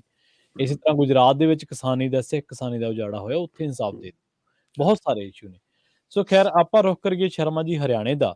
ਹਰਿਆਣੇ ਦੇ ਵਿੱਚ ਲੰਘੇ ਦਿਨੀ ਹੀ ਗੁਰਦੁਆਰਾ, ਜਿਹੜੀ ਸ਼੍ਰੋਮਣੀ ਗੁਰਦੁਆਰਾ ਪ੍ਰਬੰਧਕ ਕਮੇਟੀ ਹੈ ਹਰਿਆਣਾ ਵਾਲੀ, ਉਹਦੀ ਬਾਬਤ ਫੈਸਲਾ ਆਇਆ, ਪਰ ਉਹਦੇ ਵਿੱਚ ਪ੍ਰਧਾਨ ਬਦਲ ਦਿੱਤੇ ਗਏ। ਹੁਣ ਸੁਣਨ ਦੇ ਵਿੱਚ ਇਹ ਆ ਰਿਹਾ, ਖਬਰਾਂ ਇਹ ਆ ਰਹੀਆਂ ਨੇ ਕਿ ਹਰਿਆਣੇ ਦੇ ਵਿੱਚ ਹੋਂਦ ਦੇ ਵਿੱਚ ਆਵੇਗੀ ਇੱਕ ਹੋਰ ਗੁਰਦੁਆਰਾ ਪ੍ਰਬੰਧਕ ਕਮੇਟੀ ਜੀ। ਪ੍ਰਵੀਨ ਜੀ, ਹਰਿਆਣਾ ਵਿਧਾਨ ਸਭਾ ਦਾ ਸਰਦਰੁੱਤ ਸੈਸ਼ਨ ਚੱਲ ਰਿਹਾ ਜੀ, ਤੇ ਉਸ ਸਰਦਰੁੱਤ ਸੈਸ਼ਨ ਦੇ ਵਿੱਚ ਦੋ ਚੀਜ਼ਾਂ ਕੱਲ ਬਹੁਤ ਚਰਚਾ 'ਚ ਰਹੀਆਂ। ਇੱਕ ਹਰਿਆਣਾ ਵਿਧਾਨ ਸਭਾ ਦਾ ਭਗਵਾਕਰਨ ਤੇ ਦੂਸਰਾ ਹਰਿਆਣਾ ਦੀ ਗੁਰਦੁਆਰਾ ਪ੍ਰਬੰਧਕ ਕਮੇਟੀ 'ਚ RSS ਦਾ ਐਂਟਰੀ। ਜੀ। ਬਕਾਇਦਾ ਤੌਰ ਤੇ ਕੱਲ ਜਿਹੜੇ ਉੱਥੇ ਕੁਰਸੀਆਂ ਮੇਜ਼ਾਂ ਦੇ ਰੰਗ ਜਾਂ ਜਿਹੜੀ ਉਹ ਗ੍ਰਿਲ ਹੈ, ਲੋਹੇ ਦੀ ਗ੍ਰਿਲ, ਉਹਦਾ ਰੰਗ, ਇੱਥੋਂ ਤੱਕ ਕਿ ਥੱਲੇ ਜਿਹੜਾ ਉਹ ਮੈਟ ਵਿਛਾਇਆ ਉਹਦਾ ਰੰਗ, ਉਹ ਸਾਰਾ ਭਗਵਾਕਰਨ ਕਰ ਦਿੱਤਾ। ਸੋ ਇਸ ਨੂੰ ਲੈ ਕੇ ਖਾਸੀ ਚਰਚਾ ਹੁੰਦੀ ਰਹੀ ਕਿ ਜੇ ਕੋਈ ਬੀਬੀ ਸੂਟ ਪਾ ਲਵੇ, ਕਹਿੰਦੇ ਕਿ ਫਿਰ ਉਹਦੇ ਪਰ ਰੌਲਾ ਪਾਉਂਦੇ ਨੇ ਇਹ, ਤੇ ਫਿਰ ਉਹ ਰੰਗ ਮਤਲਬ ਕਿ ਇਹਨਾਂ ਨੂੰ ਹੋਰ ਤਰ੍ਹਾਂ ਦਿਖਦਾ, ਜਦੋਂ ਕਿ ਅਸੀਂ ਉਸਦੇ ਹਾਮੀ ਨਹੀਂ ਗੇ ਕਿ ਇਹ ਜਿਹਾ ਪਹਿਰਾਵਾ ਜਾਂ ਇਹ ਜਿਹਾ ਢੰਗ ਤਰੀਕਾ ਜਾਂ ਇਹ ਜਿਹਾ ਕਲਚਰ ਫੈਲਾਉਣਾ ਚਾਹੀਦਾ। ਪਰ ਰੰਗ ਨੂੰ ਲੈ ਕੇ ਸਵਾਲ ਹੈ ਜਿਹੜਾ, ਹੈ ਨਾ, ਕਿ ਉਹ ਨਹੀਂ। ਪਰ ਦੂਸਰੇ ਪਾਸੇ ਕੱਲ ਉੱਥੇ ਵਿਰੋਧੀ ਪਾਰਟੀਆਂ ਨੇ, ਜਾਂ ਕਹਿ ਲਈਏ ਕਾਂਗਰਸੀਆਂ ਨੇ, ਜਾਂ ਕੁਝ ਹੋਰ ਮੈਂਬਰਾਂ ਨੇ ਇਹ ਸਵਾਲ ਵੀ ਖੜੇ ਕੀਤੇ ਕਿ ਹਰਿਆਣਾ ਗੁਰਦੁਆਰਾ ਪ੍ਰਬੰਧਕ ਕਮੇਟੀ ਦੇ ਨਾਂ ਦੇ ਉੱਤੇ ਉਹਦੇ ਵਿੱਚ ਬਕਾਇਦਾ RSS ਜਾਂ ਭਾਜਪਾ ਸਿੱਧੀ ਸ਼ਾਮਲ ਹੋ ਗਈ ਹੈ। ਇਸ ਨੂੰ ਲੈ ਕੇ ਇਤਰਾਜ਼ ਹੋਏ। ਦੂਸਰੇ ਬਾਹਰ ਦਾਦੂਵਾਲ ਹੋਰੀ ਬਕਾਇਦਾ ਪ੍ਰੈਸ ਕਾਨਫਰੰਸ ਕਰਕੇ ਇਹ ਸਵਾਲ ਖੜੇ ਕਰਦੇ ਨੇ ਕਿ ਜੀ ਜਿਹੜਾ ਨਵਾਂ ਪ੍ਰਧਾਨ ਲਾਇਆ ਮਹੰਤ ਕਰਮਜੀਤ, ਉਹ ਤਾਂ ਜੀ ਮਤਲਬ ਮਹੰਤੇ ਸਾਬਤ ਹੋ ਰਿਹਾ ਜੀ, ਉਹ ਧਰਮ ਪ੍ਰਚਾਰ ਕਰਨ ਤੋਂ ਸਾਨੂੰ ਰੋਕ ਰਿਹਾ ਹੈ, ਉਹ ਸਾਡੀਆਂ ਸੰਸਥਾਵਾਂ ਨੂੰ ਪ੍ਰਚਾਰ ਕਰਨ ਤੋਂ ਰੋਕ ਰਿਹਾ, ਸਮਾਗਮ ਜਿਹੜੇ ਪਹਿਲਾਂ ਤੋਂ ਤੈਅ ਸੀ ਉਹਨੂੰ ਰੋਕਿਆ ਜਾ ਰਿਹਾ। ਸੋ ਇਹ ਧੱਕੇਸ਼ਾਹੀ ਅਸੀਂ ਬਰਦਾਸ਼ਤ ਨਹੀਂ ਕਰਾਂਗੇ। ਕੱਲ ਉਹਨਾਂ ਨਾਲ 4-5 ਨਵੇਂ ਮੈਂਬਰ ਵੀ ਨਜ਼ਰ ਆ ਗਏ। 10 ਪੁਰਾਣੇ ਮੈਂਬਰ ਸੀ, 4 ਜਾਂ 5 ਨਵੇਂ ਮੈਂਬਰ ਵੀ ਕੱਲ ਦਾਦੂਵਾਲ ਹੋਰਾਂ ਨੂੰ ਨਜ਼ਰ ਆਏ ਜੀ। ਨਲਵੀ ਹੋਰਾਂ ਦੀ ਨਾਰਾਜ਼ਗੀ ਆਪਾਂ ਪਹਿਲਾਂ ਵੀ ਜ਼ਿਕਰ ਕਰ ਚੁੱਕੇ ਹਾਂ। ਦਾਦੂਵਾਲ ਹੋਰਾਂ ਦਾ ਆਪਾਂ ਉਹ ਕਿੱਸਾ ਆਪਾਂ ਸਾਂਝਾ ਕਰ ਚੁੱਕੇ ਹਾਂ ਕਿ ਕਿਵੇਂ ਕਮੇਟੀ 'ਚ ਜਦੋਂ ਪ੍ਰਧਾਨਗੀ 'ਚ ਨਾਂ ਨਹੀਂ ਆਇਆ ਤਾਂ ਉੱਠ ਕੇ ਬਾਹਰ ਆ ਗਏ ਸੀ। ਪਰ ਇੱਕ ਇਹਨਾਂ ਸਾਰਿਆਂ 'ਚ ਇੱਕ ਨਾਂ ਹੈ ਜਗਦੀਸ਼ ਸਿੰਘ ਝਿੰਡਾ ਜੀ। ਤੇ ਅੱਜ ਜੇਕਰ ਹਰਿਆਣਾ ਗੁਰਦੁਆਰਾ ਪ੍ਰਬੰਧਕ ਕਮੇਟੀ ਕਿਸੇ ਵੀ ਰੂਪ 'ਚ ਆਈ ਆ ਸਾਹਮਣੇ, ਤਾਂ ਉਹਦੇ ਪਿੱਛੇ ਝਿੰਡਾ ਦੀ ਵੀ ਬਹੁਤ ਵੱਡੀ ਦੇਣ।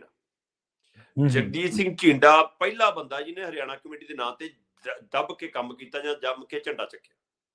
ਬੇਸ਼ੱਕ ਉਸ ਨੂੰ ਹੁੱਡਾ ਦੇ ਕੋਟੇ 'ਚ ਪਾਇਆ ਜਾਂਦਾ ਕਿ ਉਹ ਕਾਂਗਰਸ ਵੱਲੋਂ ਥਾਪੜਾ ਸੀ, ਜਿਵੇਂ ਅੱਜ ਕੱਲ ਕਿਹਾ ਜਾਂਦਾ ਕਿ ਦਾਦੂਵਾਲ ਹੋਰਾਂ ਨੂੰ ਭਾਜਪਾ ਵੱਲੋਂ ਥਾਪੜਾ ਸੀ। ਸੋ ਉਵੇਂ ਝਿੰਡਾ ਨੂੰ ਕਹਿੰਦੇ ਕਿ ਉਧਰੋਂ ਥਾਪੜਾ ਸੀਗਾ ਤੇ ਹੁੱਡਾ ਦੇ ਕਹੇ ਤੇ ਉਹ ਸਾਰਾ ਕੁਝ ਹੋਇਆ। ਕਮੇਟੀ ਦਾ ਰੂਪ ਰੰਗ ਬਣਨ ਲੱਗ ਗਿਆ, ਪਰ ਜਦ ਨੂੰ ਸਰਕਾਰ ਇਹਨਾਂ ਦੀ ਆ ਗਈ ਤੇ ਸਾਰਾ ਕੁਝ ਬਦਲ ਗਿਆ।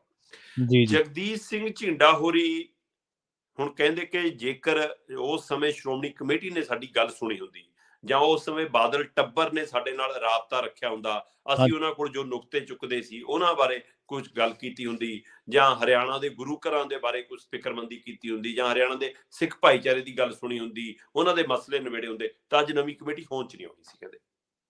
ਜੀ ਤੇ ਜੀ ਉਹਨਾਂ ਦੀ ਨਲਾਇਕੀ ਕਰਕੇ ਕਹਿੰਦੇ ਨਵੀਂ ਕਮੇਟੀ ਬਣੀ ਆ, ਤੇ ਪਰ ਹੁਣ ਨਵੀਂ ਕਮੇਟੀ ਆ ਜਿਹੜੀ ਕਹਿੰਦੇ ਇਹ ਸਰਕਾਰੀ ਹੋ ਗਈ, ਹੁਣ ਇਹ ਭਾਜਪਾਈ ਹੋ ਗਈ, ਕਿਉਂਕਿ ਝਿੰਡਾ ਸਾਹਿਬ ਕਹਿੰਦੇ ਕਿ ਸਾਨੂੰ ਤਾਂ ਸ਼ਾਮਲ ਹੀ ਨਹੀਂ ਕੀਤਾ।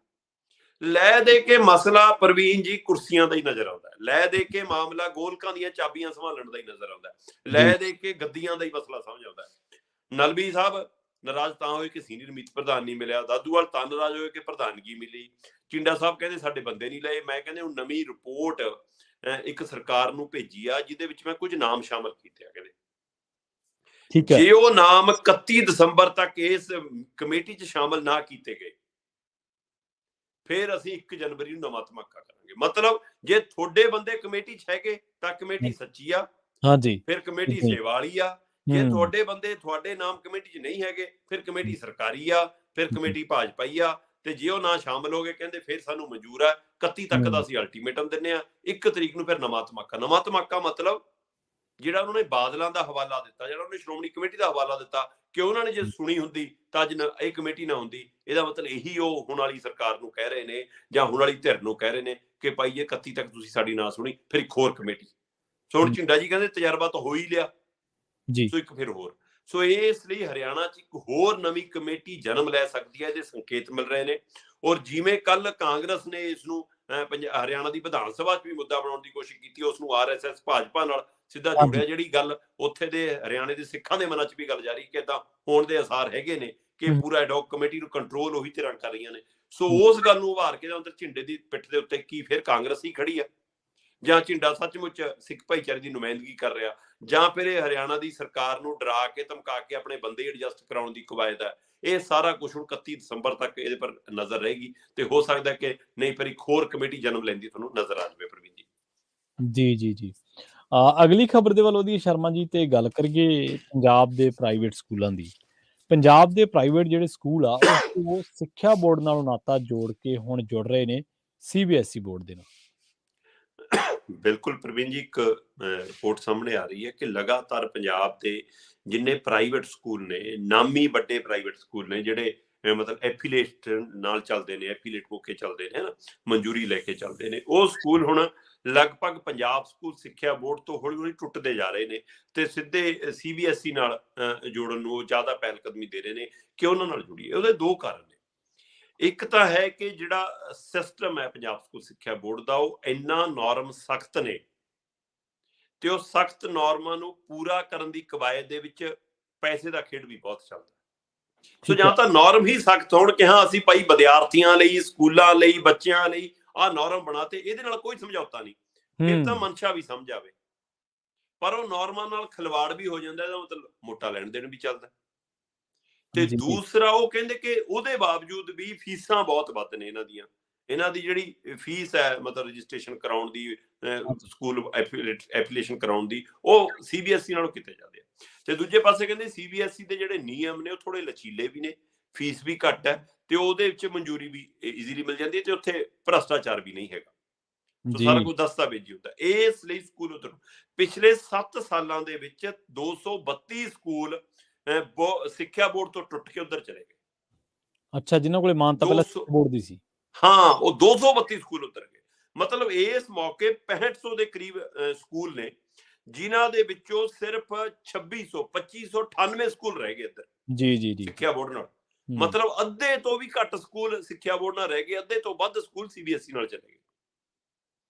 ਸੋ ਇਹਦੇ ਨਾਲ ਬੇਸ਼ੱਕ ਇੱਕ ਮਸਲਾ ਖੜਾ ਹੈ ਕਿ ਉਹ ਸਕੂਲ ਜਿਹੜੇ CBSE ਵਾਲੇ ਨੇ ਉਹ ਪੰਜਾਬੀ ਨੂੰ ਉਨੀ ਤਰਜੀਹ ਨਹੀਂ ਦਿੰਦੇ, ਪੰਜਾਬੀ ਭਾਸ਼ਾ ਨੂੰ ਵੀ ਨਹੀਂ ਦਿੰਦੇ, ਪੰਜਾਬੀ ਮਾਧਿਅਮ ਨੂੰ ਤਾਂ ਕੀ ਦੇਣੀ ਹੈ ਉਹਨਾਂ ਨੇ। ਸੋ ਮਾਧਿਅਮ ਦੇਣ ਦੀ ਬਜਾਏ ਉਹ ਤਾਂ ਕੱਲੀ ਵਿਸ਼ੇ ਨੂੰ ਵੀ ਨਹੀਂ ਦਿੰਦੇ, ਪੰਜਾਬੀ ਵਿਸ਼ੇ ਨੂੰ। ਸੋ ਇਸ ਲਈ ਉੱਥੇ ਇੱਕ ਚੁਣੌਤੀ ਤਾਂ ਖੜੀ ਆ। ਪਰ ਮਾਪਿਆਂ ਨੂੰ ਇਹ ਲੱਗਦਾ ਕਿ ਇੱਕ ਤਾਂ CBSE ਸਕੂਲ ਨਾਲ ਰੋਹ ਬਣਦਾ, ਪੈਂਠ ਬਣਦੀ ਆ ਕਿ ਜਵਾਕ CBSE ਸਕੂਲ ਚ ਪੜ੍ਹਦਾ। ਦੂਜਾ ਕਹਿੰਦੇ ਕਿ CBSE ਸਕੂਲ ਦਾ ਪੜ੍ਹਿਆ ਵਿਦਿਆਰਥੀ ਫਿਰ ਹੋਰ ਸੂਬਿਆਂ ਚ ਆਸਾਨੀ ਨਾਲ ਜਾ ਕੇ ਮਤਲਬ ਅੱਗੇ ਸਿੱਖਿਆ ਲੈਣੀ ਹੈ ਜਾਂ ਕੁਝ ਕੰਮ ਕਰਨਾ ਜਾਂ ਰੁਜ਼ਗਾਰ ਕਰਨਾ, ਉਹਦੇ ਲਈ ਸਹਾਈ ਹੁੰਦਾ। ਤੀਜਾ ਕਹਿੰਦੇ ਜੀ ਉਹਦੇ ਨਾਲ ਅੰਗਰੇਜ਼ੀ ਦੀ ਇੱਕ ਮਾਨਸਿਕ ਬਣ ਗਈ ਕਿ ਅੰਗਰੇਜ਼ੀ ਜਿਹੜਾ CBSE ਵਾਲਾ ਸਕੂਲ ਆ ਉਹ 'ਚ ਵਧੀਆ ਪੜ੍ਹਾਈ ਜਾਂਦੀ ਹੈ। ਆਉਣੀ ਚਾਹੀਦੀ ਹੈ, ਹਾਂਜੀ। ਪ੍ਰਵੀਨ ਜੀ ਉਹੀ ਬਿਲਡਿੰਗ ਆ, ਜੀ ਜੀ ਉਹੀ ਬੈਂਚ ਨੇ, ਉਹੀ ਮਾਸਟਰ ਨੇ, ਉਹੀ ਪਾਣੀ ਵਾਲੀ ਟੂਟੀ ਆ, ਉਹੀ ਸਾਰਾ ਕੁਛ ਆ, ਤੇ ਪੜ੍ਹਾਉਣ ਵਾਲੇ ਅਧਿਆਪਕ ਵੀ ਉਹੀ ਨੇ, ਪੜ੍ਹਨ ਵਾਲੇ ਵਿਦਿਆਰਥੀ ਵੀ ਉਹੀ ਨੇ। ਫਿਰ ਜੀ ਉਹਦੇ ਜੀ ਨਾਲ ਕੀ ਬਦਲ ਗਿਆ ਵੀ? ਪਰ ਤਾਂ ਵੀ ਮਾਨਸਿਕਤਾ ਬਣ ਗਈ ਜੇ CBSE ਵਾਲਾ ਸਕੂਲ ਆ ਤਾਂ ਅੰਗਰੇਜ਼ੀ ਬਹੁਤ ਕਮਾਲ ਦੀ ਹੋਊਗੀ। ਸੋ ਇਸ ਮਾਪਿਆਂ ਦੀ ਇੱਕ ਡਿਮਾਂਡ ਤੇ ਇੱਕ ਸਕੂਲ ਮੈਨੇਜਮੈਂਟ ਕਮੇਟੀ ਨੂੰ ਰਾਹਤ, ਇਹ ਦੋ ਜੀ ਨਤੀਜਿਆਂ ਦਾ ਹੈ ਕਿ 56% ਸਕੂਲ ਪੰਜਾਬ ਦੇ ਪ੍ਰਾਈਵੇਟ, 56% ਤੋਂ ਵੱਧ ਸਕੂਲ ਹੁਣ CBSE ਨਾਲ ਜੁੜ ਗਏ ਤੇ ਪੰਜਾਬ ਸਕੂਲ ਸਿੱਖਿਆ ਬੋਰਡ ਤੋਂ ਨਾਤਾ ਤੋੜ ਰਹੇ ਨੇ। ਤੇ ਹੁਣ ਇਹਨਾਂ ਦੇ ਡਾਇਰੈਕਟਰ ਨੇ ਜਿਹੜੇ ਉਹ ਕਹਿ ਰਹੇ ਨਹੀਂ ਜੀ ਅਸੀਂ ਕੋਸ਼ਿਸ਼ ਕਰ ਰਹੇ ਹਾਂ, ਅਸੀਂ ਇਸ ਨੂੰ ਲਚੀਲਾ ਬਣਾਵਾਂਗੇ, ਅਸੀਂ ਇਸ ਨੂੰ ਆਸਾਨ ਬਣਾ ਦਾਂਗੇ, ਅਸੀਂ ਇਸ ਤੇ ਨਜ਼ਰਸਾਨੀ ਕਰਾਂਗੇ। ਪਰ ਇਹ ਸਿਰਫ ਬਿਆਨਬਾਜ਼ੀ ਹੈ। ਜੇਕਰ ਹੁੰਦਾ ਤਾਂ 7 ਸਾਲਾਂ 'ਚ ਇਹ ਬਦਲਦਾ ਨਾ। 2015-16 'ਚ 2834 ਸਕੂਲ ਸੀਗੇ ਜਿਹੜੇ ਪੰਜਾਬ ਸਕੂਲ ਸਿੱਖਿਆ ਬੋਰਡ ਨਾਲ ਜੁੜੇ ਸੀ। ਅੱਜ 2022 ਦੇ ਵਿੱਚ ਜਾ ਕੇ 2598 ਰਹਿ ਗਏ। ਸੋ 2834 2598 ਮਤਲਬ 232 ਸਕੂਲਾਂ ਨੇ ਸਿੱਧਾ ਇਹਨਾਂ ਦੌਰ ਦੇ ਦੌਰਾਨ ਨਾਤਾ ਤੋੜ ਲਿਆ ਤੇ ਨਵੇਂ ਸਕੂਲ ਜਿਹੜੇ ਖੁੱਲ ਰਹੇ ਉਹ ਸਿੱਧੇ CBSE ਨਾਲ ਜੁੜ ਰਹੇ ਨੇ।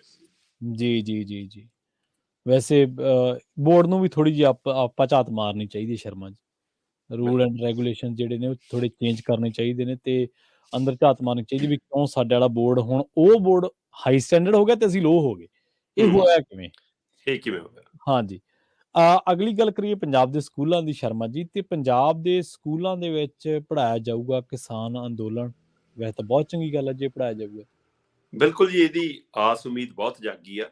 ਹਾਂਜੀ ਅਸਲ 'ਚ ਪੰਜਾਬ ਸਕੂਲ ਸਿੱਖਿਆ ਬੋਰਡ ਦੇ ਜਿਹੜੇ ਚੇਅਰਮੈਨ ਨੇ ਡਾਕਟਰ ਜੋਗਰਾਜ, ਉਹਨਾਂ ਦੇ ਹਵਾਲੇ ਨਾਲ ਇਹ ਗੱਲ ਨਿਕਲ ਕੇ ਆ ਰਹੀ ਹੈ ਕਿ ਉਹਨਾਂ ਨਾਲ ਜਿਹੜੇ ਟੀਚਰਸ ਐਸੋਸੀਏਸ਼ਨਾਂ ਨੇ ਉਹਨਾਂ ਦੀ ਇੱਕ ਫਰੰਟ ਦੀ ਬੈਠਕ ਹੁੰਦੀ ਹੈ। ਉਸ ਬੈਠਕ ਦੌਰਾਨ ਇਸ ਮਸਲੇ ਤੇ ਗੱਲ ਤੁਰਦੀ ਹੈ ਤੇ ਗੱਲ ਤੁਰਦੀ ਹੈ ਤਾਂ ਗੰਭੀਰਤਾ ਨਾਲ ਪਰ ਚਰਚਾ ਸ਼ੁਰੂ ਹੁੰਦੀ ਆ ਤੇ ਉਹ 'ਚ ਜੋਗਰਾਜ ਹੋਰੀ ਹਾਮੀ ਭਰਦੇ ਨੇ ਕਿ ਹਾਂ ਅਸੀਂ ਇਹਦੇ ਤੇ ਕਮੇਟੀ ਬਣਾ ਕੇ ਇੱਕ ਇਹਨੂੰ ਅੱਗੇ ਵਧਾਉਂਦੇ ਹਾਂ। ਕਿ ਚੰਗੀ ਗੱਲ ਹੈ ਕਿ ਆਪਣੇ ਬੱਚੇ, ਸਾਡੇ ਬੱਚੇ ਆਪਣਾ ਇਤਿਹਾਸ ਪੜ੍ਹਨ ਤਾਂ ਕਿ ਜਿਹੜਾ ਜੀ ਸਾਡਾ ਸ਼ਾਨਾਮਤੀ ਇਤਿਹਾਸ ਤੁਰਿਆ ਆਉਂਦਾ ਉਹਦੇ ਵਿੱਚ ਇਹ ਪੰਨਾ ਵੀ ਦਰਜ ਹੋਵੇ ਕਿ ਹਾਂ ਭਾਈ ਸਾਡੇ ਅੰਦਰ ਉਹੀ ਜਜ਼ਬਾ, ਉਹੀ ਲਹੂ, ਉਹੀ ਏਕਾ, ਉਹੀ ਤਾਕਤ, ਉਹੀ ਜਨੂਨ, ਉਹੀ ਕੁਰਬਾਨੀ ਦਾ ਕਣ ਉਹ ਅਜੇ ਵੀ ਜਿਉਂਦਾ ਹੈ।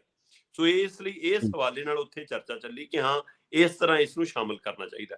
ਪਰ ਉਹਦੇ ਲਈ ਇੱਕ ਕਮੇਟੀ ਬਣਾ ਕੇ ਇਸ ਦੇ ਉੱਤੇ ਦੋ ਤਰ੍ਹਾਂ ਦੇ ਗੌਰ ਕਰਨ ਦੀ ਜਿਹੜੀ ਪਹਿਲ ਕਦਮੀ ਹੈ ਉਹ ਹੈ। ਪਹਿਲੀ ਤਾਂ ਹੈ ਕਿ ਇਸ ਨੂੰ ਲੈਣਾ ਕਿਸ ਰੂਪ 'ਚ ਹੈ ਪ੍ਰਵੀਨ ਜੀ? ਜੀ ਜੀ ਜੀ ਕਿਉਂਕਿ ਇਹ ਕਿਸਾਨ ਅੰਦੋਲਨ ਸੀ, ਇਹ ਕੋਈ ਧਾਰਮਿਕ ਅੰਦੋਲਨ ਨਹੀਂ ਸੀ। ਇਹ ਤੇ ਜਨ ਅੰਦੋਲਨ 'ਚ ਬਦਲਿਆ। ਉੱਥੇ ਸਭ ਧਰਮਾਂ ਦੇ, ਸਭ ਭਾਸ਼ਾਵਾਂ ਦੇ, ਸਭ ਸੂਬਿਆਂ ਦੇ, ਸਭ ਖਿੱਤਿਆਂ ਦੇ ਖੇਤੀ ਨਾਲ ਜੁੜੇ, ਕੱਲਾ ਖੇਤ 'ਚ ਕੰਮ ਕਰਨ ਵਾਲਾ ਕਿਸਾਨ ਨਹੀਂ, ਖੇਤ ਮਜ਼ਦੂਰ ਤੱਕ, ਸੰਦ ਬਣਾਉਣ ਵਾਲਾ, ਆੜਤੀਆ ਤੱਕ, ਜਿਹੜਾ ਵੀ ਚਾਹੇ ਉਹ ਦੁਕਾਨਦਾਰ ਵਰਗ ਆ ਜਿਹਦਾ, ਉਹ ਸਾਰੇ ਵਰਗ ਇਸ ਨਾਲ ਜੁੜੇ। ਸੋ ਉਸ ਤਰ੍ਹਾਂ ਉਸ ਨੂੰ ਇਸ ਰੂਪ 'ਚ ਪੜ੍ਹਾਉਣ ਦੇ ਲਈ ਕਿਸ ਕਵਾਇਦ 'ਚ ਲੈਣਾ। ਫਿਰ ਇਹ ਵੀ ਧਿਆਨ ਰੱਖਣਾ ਹੈ ਕਿ ਕਿਤੇ ਕੋਈ ਜਥੇਬੰਦੀ ਨਾ ਉੱਭਰ ਜਾਵੇ, ਕਿਤੇ ਕੋਈ ਇੱਕ ਵਿਅਕਤੀ ਵਿਸ਼ੇਸ਼ ਨਾ ਉੱਭਰ ਜਾਵੇ। ਇਹ ਸਮੁੱਚੇ ਕਿਸਾਨ ਅੰਦੋਲਨ ਦੇ ਰੂਪ ਦੇ ਵਿੱਚ ਹੀ ਇਸ ਨੂੰ ਪੇਸ਼ ਕੀਤਾ ਜਾਵੇ। ਸੋ ਉਹਦੇ ਲਈ ਇੱਕ ਕਮੇਟੀਆਂ ਬਣਾ ਕੇ ਪਰ ਗੌਰ ਕੀਤਾ ਜਾ ਰਿਹਾ। ਫਿਰ ਉਸ ਨੂੰ ਇੱਕ ਅਧਿਆਏ 'ਚ ਲੈਣਾ, 2 ਅਧਿਆਏ 'ਚ ਲੈਣਾ ਹੈ, ਨਾਵਲ ਰੂਪ 'ਚ ਲੈਣਾ ਹੈ, ਕਿਸ ਤਰ੍ਹਾਂ ਲੈਣਾ ਤੇ ਕਿਹੜੇ ਬੱਚਿਆਂ ਲਈ ਲੈਣਾ, 8ਵੀਂ ਲਈ, 10ਵੀਂ ਲਈ, ਇਹ ਸਾਰੀ ਨਜ਼ਰਸਾਨੀ ਹੈ। ਪਰ ਇਹ ਸਾਰੀਆਂ ਨਜ਼ਰਸਾਨੀਆਂ ਦੇ ਨਾਲ ਕੁਝ ਕਾਨੂੰਨੀ ਨਜ਼ਰਸਾਨੀ ਵੀ ਹੈ ਪ੍ਰਵੀਨ ਜੀ।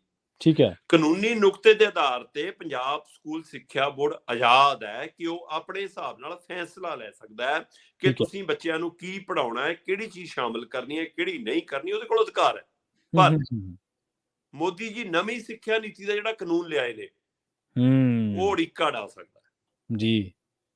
ਤੇ ਇਸ ਲਈ ਉਹ ਨਵੀਂ ਸਿੱਖਿਆ ਨੀਤੀ ਦੇ ਹਵਾਲੇ ਨਾਲ ਉਸ ਪਹਿਲੂ ਤੇ ਵੀ ਇਹਨਾਂ ਨੂੰ ਗੌਰ ਕਰਨਾ ਪੈਣਾ ਹੈ ਕਿਉਂਕਿ ਉਹਨਾਂ ਨੂੰ ਮਨਜ਼ੂਰ ਨਹੀਂ। ਕਿੰਨਾ ਕੁਝ ਸਿਲੇਬਸ ਚੋਂ ਹਟਾ ਦਿੱਤਾ ਗਿਆ ਜਿਹੜਾ ਅਸੀਂ ਲੰਮੇ ਸਮੇਂ ਤੋਂ ਆਪਣੇ ਇਤਿਹਾਸ ਨਾਲ ਸੰਬੰਧਿਤ, ਆਪਣੇ ਕੁਰਬਾਨੀਆਂ ਨਾਲ ਸੰਬੰਧਿਤ ਜਾਂ ਆਪਣੇ ਉਸ ਵਿਰਸੇ ਨਾਲ ਸੰਬੰਧਿਤ ਪੜ੍ਹਦੇ ਆਏ ਆ, ਉਸ ਨੂੰ ਲਾਂਭੇ ਕਰਕੇ ਆਪਣੀ ਪਸੰਦੀਆਂ ਚੀਜ਼ਾਂ ਸ਼ਾਮਲ ਕਰਵਾਈਆਂ ਜਾ ਰਹੀਆਂ ਨੇ। ਜੀ ਜੀ ਜੀ ਸੋ ਇਸ ਲਈ ਇਸ ਹਵਾਲੇ ਨਾਲ ਇੱਕ ਨੁਕਤਾ ਫਸਣ ਦਾ ਡਰ ਵੀ ਖੜਾ ਹੈ ਕਿ ਜੇਕਰ ਕਿਸਾਨ ਅੰਦੋਲਨ ਪੜ੍ਹਾਉਣ ਦੀ ਕਵਾਇਦ ਦੀ ਪਹਿਲ ਕਦਮੀ ਪੰਜਾਬ ਸਰਕਾਰ ਜਾਂ ਪੰਜਾਬ ਸਕੂਲ ਸਿੱਖਿਆ ਬੋਰਡ ਕਰਦਾ ਹੈ ਤਾਂ ਉਹ 'ਚ ਨਵੀਂ ਸਿੱਖਿਆ ਦੀ ਆੜ 'ਚ ਇੱਕ ਰੋੜਾ ਅਟਕਾਇਆ ਜਾ ਸਕਦਾ ਹੈ। ਕਿਉਂਕਿ ਦਿੱਲੀ ਨੂੰ, ਕੇਂਦਰ ਨੂੰ ਇਹ ਲੱਗਦਾ ਕਿ ਜੇਕਰ ਇਹ ਪਹਿਲ ਕਦਮੀ ਪੰਜਾਬ ਨੇ ਕੀਤੀ ਤਾਂ ਕੱਲ ਨੂੰ ਹੋਰ ਸੂਬਿਆਂ 'ਚ ਵੀ ਇਹ ਗੱਲ ਆਵਾਜ਼ ਉੱਠ ਸਕਦੀ ਹੈ ਤੇ ਜੇਕਰ ਇਹ ਸਿਲੇਬਸ 'ਚ ਆਉਂਦਾ ਤਾਂ ਇਹਦੇ ਨਾਲ ਮੋਦੀ ਦੀ ਹਾਰ ਦਾ ਇਤਿਹਾਸ ਵੀ ਨਾਲੇ ਪੜ੍ਹਿਆ ਜਾਣਾ। ਉਸ ਤੋਂ ਡਰਦਿਆਂ ਉਹ ਨਵੀਂ ਸਿੱਖਿਆ ਦੀ ਨੀਤੀ ਦੇ ਹਵਾਲੇ ਨਾਲ ਇਹ ਝੜੀਕਾ ਡਰ ਸਕਦਾ।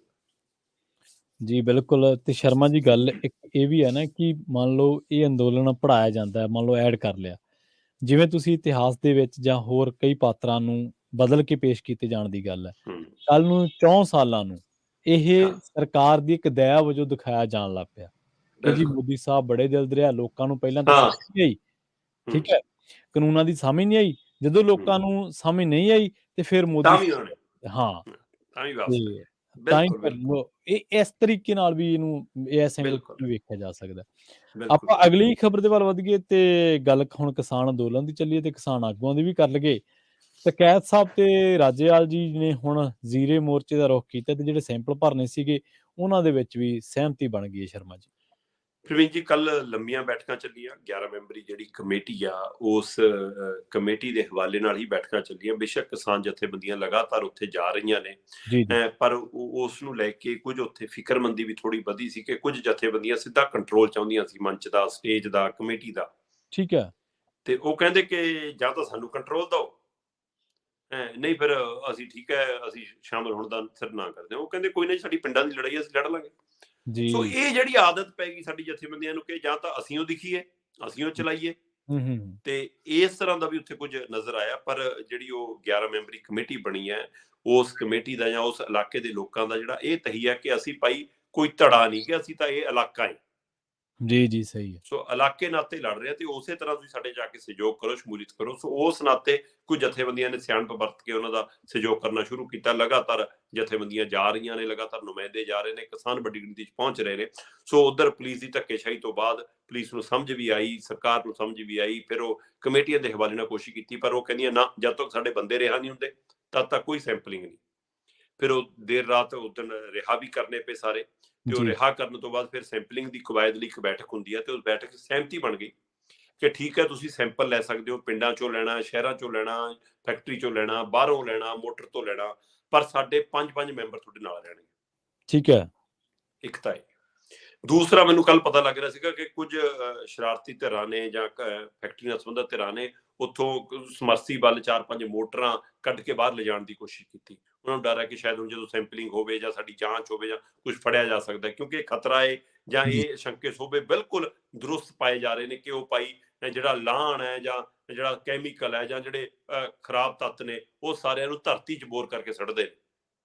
ਤੇ ਇਸ ਲਈ ਉਹਦੇ ਲਈ ਮੋਟਰਾਂ ਵਰਤੀਆਂ ਜਾਂਦੀਆਂ, ਕੀ ਚੱਲਦਾ ਹੈ, ਕਿਵੇਂ ਸਿਸਟਮ ਹੈ, ਉਹਦਾ ਜਦੋਂ ਪੜਚੋਲ ਦੀ ਖਤਰਾ ਖੜਾ ਸੀ, ਸ਼ਾਇਦ ਉਹਦੇ ਲਈ ਉੱਥੋਂ ਮੋਟਰਾਂ ਹਟਾਈਆਂ ਜਾ ਰਹੀਆਂ ਜਾਂ ਹੂੰ, ਕੁਝ ਹੂੰ। ਬੋਰ ਕਹਿੰਦੇ ਬੰਦ ਕੀਤੇ ਜਾ ਰਹੇ ਨੇ। ਇਸ ਤਰ੍ਹਾਂ ਦੀ ਕਵਾਇਦ ਦੀ ਵੀ ਚਰਚਾ ਮਾਰ ਰਹੀਆਂ ਨੇ। ਜੀ, ਸੋ ਜੀ। ਜਿੱਥੇ ਇਹਦੇ ਪਰ ਨਜ਼ਰਸਾਨੀ ਦੀ ਲੋੜ ਹੈ, ਉੱਥੇ ਦੂਸਰੇ ਪਾਸੇ ਇਸ ਮੌਕੇ ਜਿਹੜੇ ਕਿਸਾਨ ਆਗੂ, ਜਿਹੜੀਆਂ ਕਿਸਾਨ ਜਥੇਬੰਦੀਆਂ ਉੱਥੇ ਨਹੀਂ ਆਪਣੀਆਂ ਸੀ, ਉਹਨਾਂ ਨੇ ਵੀ ਜੀਰੇ ਦਾ ਰੁਖ ਕਰ ਲਿਆ। ਹੂੰ। ਬਲਬੀਰ ਸਿੰਘ ਰਾਜੇਵਾਲ ਹੋਰੀ ਲਗਾਤਾਰ ਕਹਿ ਰਹੇ ਨੇ ਕਿ ਮੈਂ ਪਾਣੀਆਂ ਤੇ ਸੈਮੀਨਾਰ ਕਰ ਰਿਹਾ। ਇਹ ਚੰਗੀ ਚੇਤਨਤਾ ਹੈ ਕਿ ਜਥੇਬੰਦੀਆਂ, ਕਿਸਾਨ ਜਥੇਬੰਦੀਆਂ ਹੁਣ ਜੀਵਨ ਜਿਉਣ ਵਾਲੇ ਪਹਿਲੂਆਂ ਤੇ ਵੀ ਆਉਣ ਲੱਗੀਆਂ ਨੇ, ਚਾਹੇ ਉਹ ਹੂੰ, ਪਾਣੀ ਹੂੰ। ਬਚਾਉਣ ਦਾ ਮਸਲਾ ਹੋਵੇ, ਚਾਹੇ ਉਹ ਵਾਤਾਵਰਣ ਦਾ ਮਸਲਾ ਹੋਵੇ। ਸੋ ਇਹ ਜੀ। ਚੰਗੀ ਪਹਿਲ ਕਦਮੀ ਵੀ ਹੈ।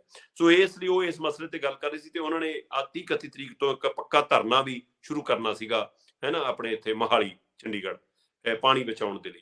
ਪਰ ਉਹ ਕਹਿੰਦੇ ਕਿ ਨਹੀਂ, ਹੁਣ ਜੀਰੇ ਵਾਲਾ ਮਕਸਦ ਵੀ ਵੱਡਾ, ਮੁੱਦਾ ਵੀ ਵੱਡਾ, ਤੇ ਉਹ ਵੀ ਪਾਣੀਆਂ ਦਾ ਹੀ ਮੁੱਦਾ। ਇਸ ਜੀ। ਲਈ ਅਸੀਂ 17 ਜਨਵਰੀ ਤੱਕ ਅਜੇ ਆਪਣਾ ਧਰਨਾ ਨਹੀਂ ਸ਼ੁਰੂ ਕਰਾਂਗੇ, ਅਸੀਂ ਇਹਨੂੰ ਮੁਲਤਵੀ ਕਰਦੇ ਹਾਂ ਤੇ ਠੀਕ। ਅਸੀਂ ਇੱਧਰ ਦਾ ਰੁਖ ਕਰਾਂਗੇ ਤੇ ਰੋਜ਼ ਅਸੀਂ ਕਾਫਲੇ ਭੇਜਾਂਗੇ। ਸੋ ਹੂੰ। ਉਹ ਇਸੇ ਤਰ੍ਹਾਂ ਮੈਨੂੰ ਪਤਾ ਲੱਗ ਰਿਹਾ ਅੱਜ ਰਕੇਸ਼ ਟਕੈਤ ਵੀ ਉੱਥੇ ਜੀਰੇ ਪਹੁੰਚ ਰਹੇ ਨੇ।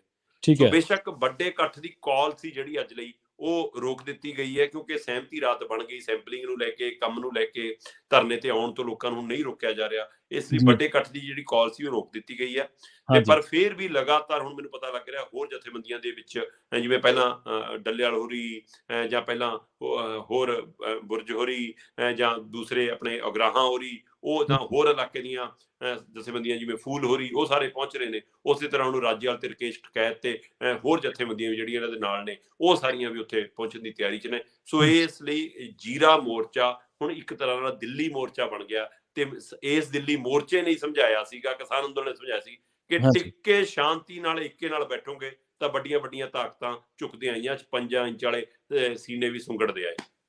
ਜੀ, ਬਿਲਕੁਲ, ਬਿਲਕੁਲ ਸਹੀ ਕਿਹਾ ਤੁਸੀਂ। ਏਕੇ ਨਾਲ ਬਹੁਤ ਕੁਛ ਏਕੇ ਤੇ ਬਹੁਤ ਚੀਜ਼ਾਂ ਮੁਨੱਸਰ ਨੇ। ਏਕਾ ਹੀ ਤੁਹਾਨੂੰ ਕਾਮਯਾਬੀ ਵੱਲ ਲੈ ਕੇ ਜਾਂਦਾ ਹੈ ਬਿਲਕੁਲ, ਔਰ ਇਹ ਚੀਜ਼ ਸੱਚ ਸਾਬਿਤ ਹੋਈ ਹੈ। ਔਰ ਖੈਰ ਉਹਦੇ ਵਿੱਚ ਸ਼ਰਮਾ ਜੀ ਬਹੁਤ ਸਾਰੇ ਲੋਕਾਂ ਦਾ ਯੋਗਦਾਨ ਆ, ਤੁਹਾਡੇ ਵਰਗੇ ਜਿਹੜੇ ਐਕਟਿਵਿਸਟ ਨੇ ਉਹਨਾਂ ਦਾ ਵੀ ਬਹੁਤ ਵੱਡਾ ਯੋਗਦਾਨ ਹੈ। ਕਵਰੇਜ ਦੇ ਨਾਲ-ਨਾਲ ਲੋਕਾਂ ਨੂੰ ਹੱਲਾਸ਼ੇਰੀ, ਹੋਰ ਵੀ ਬਥੇਰੇ ਬਾਹਰ ਬਹੁਤ ਬਹੁਤ ਪ੍ਰਵਾਸੀ ਪੰਜਾਬੀਆਂ ਦਾ ਆਪਣਾ ਇੱਕ ਤਰੀਕੇ ਦਾ ਯੋਗਦਾਨ ਹੈ। ਬਿਲਕੁਲ, ਫਾਈਨੈਂਸ਼ੀਅਲੀ ਉੱਥੋਂ ਦੇ ਜਿਹੜੇ ਲੋਕ ਸੀ ਉਹਨਾਂ ਦਾ ਜਥੇਬੰਦਕ ਤੌਰ ਤੇ ਮਜ਼ਬੂਤ ਹੋਣਾ ਇੱਕ ਬਿਲਕੁਲ, ਯੋਗਦਾਨ ਹੈ। ਮਾਈਆਂ ਦਾ, ਬੱਚਿਆਂ ਦਾ, ਬਜ਼ੁਰਗਾਂ ਦਾ, ਸਭ ਦਾ ਯੋਗਦਾਨ ਹੈ। ਸੋ ਇਹ ਸਦੀ ਵੀ ਯਾਦ ਰੱਖਿਆ ਜਾਊਗਾ ਜਿਨ੍ਹਾਂ ਨੇ ਵੀ ਉਸ ਅੰਦੋਲਨ ਦੇ ਵਿੱਚ ਹਿੱਸਾ ਪਾਇਆ। ਸੋ ਸ਼ਰਮਾ ਜੀ, ਇਹਨਾਂ ਖਾਸ ਜਾਣਕਾਰੀਆਂ ਦੇ ਲਈ ਤੁਹਾਡਾ ਬਹੁਤ-ਬਹੁਤ ਧੰਨਵਾਦ। ਬਹੁਤ ਸ਼ੁਕਰੀਆ। ਜੀ। ਸੋ ਇਹ ਸਨ ਆਪਣੇ ਨਾਲ ਦੀਪਕ ਸ਼ਰਮਾ ਚਨਾਰਥਲ ਜੀ, ਜਿਨ੍ਹਾਂ ਦੇ ਨਾਲ ਆਪਾਂ ਕੀ ਅਹਿਮ ਖਬਰਾਂ ਨੂੰ ਲੈ ਕੇ ਚਰਚਾ ਕੀਤੀ ਹੈ। ਸਮਾਂ ਇਜਾਜ਼ਤ ਨਹੀਂ ਦਿੰਦਾ, ਵੇਲਾ ਹੋ ਗਿਆ ਤੁਹਾਡੇ ਤੋਂ ਇਜਾਜ਼ਤ ਲੈਣ ਦਾ। ਮੈਨੂੰ ਪ੍ਰਵੀਨ ਸ਼ਰਮਾ ਨੂੰ ਦਿਓ ਇਜਾਜ਼ਤ। ਜੁੜੇ ਰਹੋ ਪੰਜਾਬੀ ਰੇਡੀਓ USA ਦੇ ਨਾਲ। ਤੇ ਆਖਿਰ ਦੇ ਵਿੱਚ ਇੱਕ ਵਾਰ ਫਿਰ ਤੋਂ ਤੁਹਾਨੂੰ ਸਭ ਨੂੰ ਪਿਆਰ ਸਤਿਕਾਰ ਸਹਿਤ ਸਤਿ ਸ਼੍ਰੀ ਅਕਾਲ।